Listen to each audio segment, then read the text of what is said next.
తెలంగాణ రాష్ట్రంలో విచారణల పర్వం కొనసాగుతోంది. నైని గనుల వ్యవహారం బయటకు రాగానే ఫోన్ ట్యాపింగ్ కేసు అంటూ మొన్న హరీష్ రావును ఇవాళ కేటీఆర్ను విచారించారు. అయితే ఇది అరెస్ట్లా లేక కక్ష సాధింపు చర్యలా అని బీఆర్ఎస్ అంటోంది.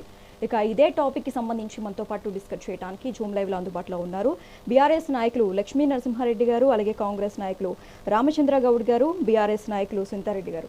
నమస్తే అండి. Welcome to mega nine studio అందరికి. మేడం బీజేపీ బీఆర్ఎస్ కాదు. Okay right sir. ముందుగా బీఆర్ఎస్ నాయకులు లక్ష్మీ నరసింహారెడ్డి గారు మీతో స్టార్ట్ చేద్దాం. సార్ వినిపిస్తుందా నా వాయిస్? సార్ మొత్తం తెలంగాణ రాజకీయాలు విచారణల దర్యాప్తులు అలాగే వీటి చుట్టే విచారణల దర్యాప్తులు చుట్టే తిరుగుతున్నాయి. మొన్నటిదాకా కాళేశ్వరంపై విచారణ జరిగింది. ఈ నెలలో చూస్తే ఫోన్ ట్యాపింగ్ జరిగింది. ఈరోజు మొన్నేమో హరీష్ రావు, ఈరోజేమో కేటీఆర్ విచారణ జరిగింది. ఇదంతా ఒక రకంగా చూసుకుంటే కక్ష సాధింపు చర్య అనుకోవచ్చా? ముందుగా ఛానల్లో పాల్గొన్నటువంటి మిత్రులందరికీ నమస్కారం. అదేవిధంగా మెగా నైన్ న్యూస్ వీక్షకులకు కూడా నమస్కారాలు తెలియజేస్తా ఉన్నాను. ఈరోజు స్పష్టంగా కనిపిస్తా ఉన్నది ఏదైతే కాంగ్రెస్ పార్టీ కక్ష సాధింపు చర్యలు చేస్తున్నదో తెలంగాణలో ఉన్నటువంటి యావత్ ప్రజానికం, భారతదేశంలో ఉన్నటువంటి యావత్ ప్రజానికం మొత్తం కూడా గమనిస్తా ఉన్నారు. బీఆర్ఎస్ పార్టీ బెదిరింపులకు భయపడేటువంటి పార్టీ కాదండి. బీఆర్ఎస్ పార్టీ ఎంతో కష్టపడి, అంటే చావును కూడా లెక్క చేయకుండా కేంద్ర ప్రభుత్వంతో పోరాడి సాధించినటువంటి, తెలంగాణను సాధించినటువంటి పార్టీ బీఆర్ఎస్ పార్టీ. అంటే ఈరోజు తెలంగాణలో అబద్ధపు మాటలు చెప్పి అమలు చేయలేనటువంటి హామీలను ఇచ్చి ప్రజలు ఆ హామీలను అడుగుతుంటే ప్రజలు ఎక్కడికక్కడ కాంగ్రెస్ పార్టీ నాయకులను, ప్రజా ప్రతినిధులను మీరు ఇచ్చినటువంటి హామీలు ఏమైనాయి అని చెప్పి ఎక్కడ పడితే అక్కడ సభలలో నిలదీస్తుంటే వాటి నుండి తప్పించుకొని తిరగడానికే ఈ డైవర్షన్ పాలిటిక్స్ తో రోజుకు ఒక కొత్త రకమైనటువంటి డైవర్షన్స్ కి ఈరోజు ప్రభుత్వము తెరలేపుతా ఉన్నది.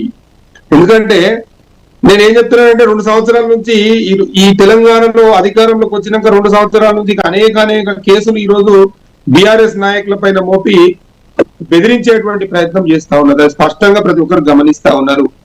ఒకరోజు ఫోన్ ట్యాపింగ్ కేసు అంటారు, ఒకరోజు ఈ కార్ కేసు అంటారు, ఇంకొక రోజు కాళేశ్వరం కేసు అంటారు, మరొక రోజు ఇంకోటి అంటారు.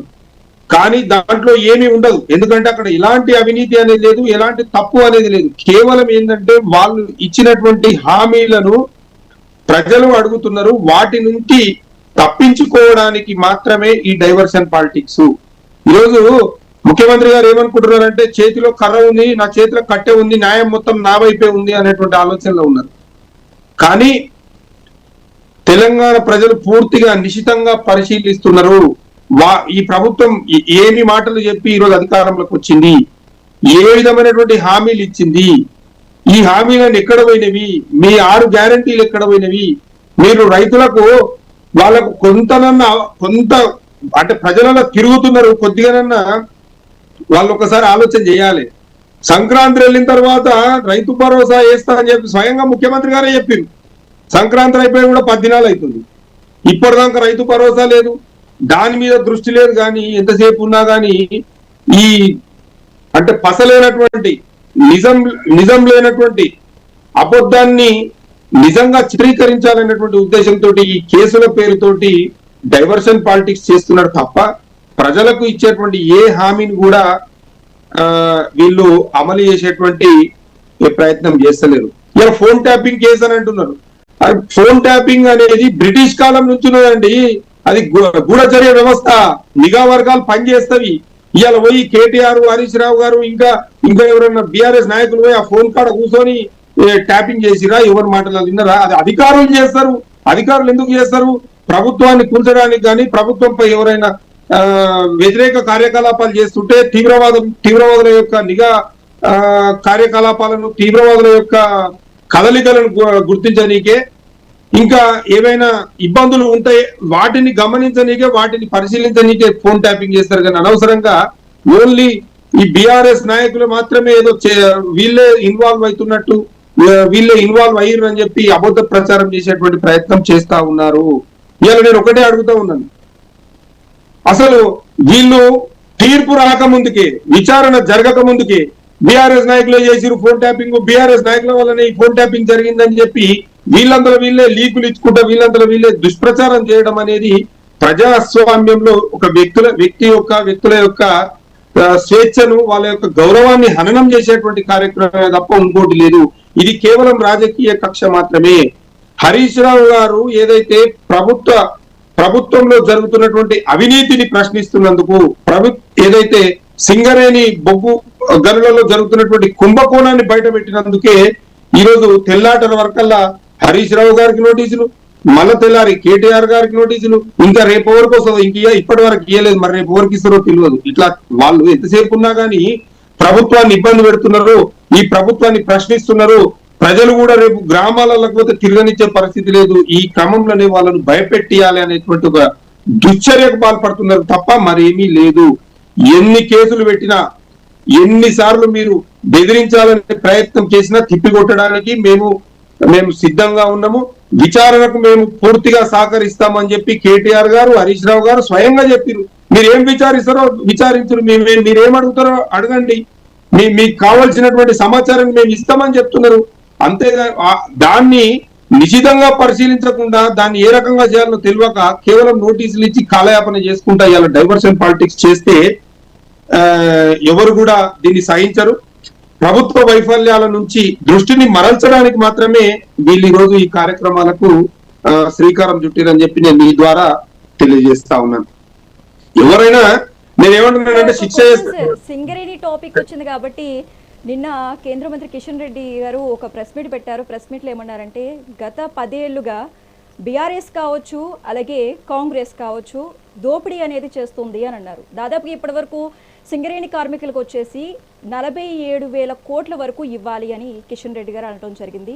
మరి ఆ దోపిడీకి సంబంధించి మీరేమంటారు?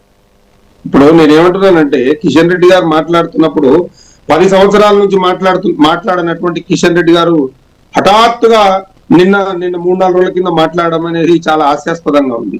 అక్కడ దోపిడీ జరిగింది లేదు, ఏంది లేదు. ఏందంటే వీళ్ళు ఇవాళ కాంగ్రెస్ బీజేపీ కుమ్మక్కై బీఆర్ఎస్ పార్టీని ఎదుర్కోలేక వాళ్ళిద్దరు అంతర్గతంగా వాళ్ళ ఒక ఒప్పందం ప్రకారమే ఇలా మాట్లాడుతున్నారు తప్ప అక్కడ ఏం లేదు. ఎందుకంటే ఆడ ఉన్నదేంది కుంభకోణం చేసేది ఏమున్నది. నీకు బాజాబ్తా నీకు టెండర్లు ఇన్వైట్ చేస్తారు, దానికి డ్యూ ప్రొసీజర్ ఉంటది. ఆ ప్రొసీజర్ ప్రకారంగానే టెండర్లు ఇన్వైట్ చేస్తారు, టెండర్ల ప్రకారంగానే అమ్ముతారు. వచ్చిన డబ్బులు ప్రభుత్వం ఇప్పటికప్పుడు జమా ఖర్చులు చేస్తూనే ఉంటది. ఆ కుంభకోణం చేయనీకే ఉండదు. ఆడ వీళ్ళు మాట్లాడినట్టు చెప్పేది ఏముంటది. 10 సంవత్సరాల నుంచి మాట్లాడిన కిషన్ రెడ్డి గారు 3 రోజుల కింద ఎందుకు మాట్లాడారండి సింగరేణి కుంభకోణం గురించి? వాళ్ళు మా మంత్రిగా కూడా చాలా రోజులు అవుతుంది కదా. ఇన్ని రోజుల నుంచి మాట్లాడని కేంద్ర మంత్రి గారు 3 రోజుల కింద ఎందుకు మాట్లాడుతున్నారండి? ఇవన్నీ ఏంటంటే వీళ్ళు లోపాయికారి ఒప్పందము. ఈ రానున్న అంటే ప్రభుత్వం పైన పూర్తిగా వ్యతిరేకత అనేది పెరుగుతా ఉన్నది. ప్రభుత్వాన్ని అసహ్యించుకుంటున్నారు ప్రజలు. బీఆర్ఎస్ బాగా బలపడుతున్నటువంటి సందర్భంలో అంటే ఈ రోజు ప్రజలలో అయ్యో కేసీఆర్ ను పోగొట్టుకున్నాము మనము అనేటువంటి భావనలో ఉన్నారు. మళ్ళీ కేసీఆర్ రావాలి, తెలంగాణను కాపాడాలంటే కేసీఆర్ గారు వస్తేనే ఈ తెలంగాణ బాగుపడుతుంది అనేటువంటి ఉద్దేశంలో ఉన్నారు. వీళ్ళందరినీ డైవర్ట్ చేయాలి. ఎట్లా డైవర్ట్ చేయాలి? ఇదే ఉన్నది లేనిది ఏదోటి బట్టగాల్చి మీదేసి మసిబూసి మారడికాయ చేసేటువంటి క్రమం తప్ప అంతకు మించి ఏమీ లేదు. దీంట్లో నేను ఒకటే చెప్తున్నానండి, ఇక్కడ ఎవరికి భయం లేదు. మా యొక్క సహకారం పూర్తిగా ఉంటుంది. ఖచ్చితంగా మీరు ఏ ఎంక్వైరీకి పిలుస్తారో పిలవండి, ఖచ్చితంగా వస్తాము. మీకు కావాల్సినటువంటి సమాచారాన్ని ఇస్తాము. మేము మీ విచారణకు మేము సహకరిస్తాము. కానీ ఓన్లీ బీఆర్ఎస్ నాయకులని టార్గెట్ చేసి కొంతమంది నాయకులని టార్గెట్ చేసి ఈరోజు ఇబ్బంది పెట్టడము, కక్ష సాధింపు చర్యలకు పాల్పడడం అనేది ప్రజాస్వామ్య వ్యవస్థలో మంచిది కాదు, సరైనది కాదు.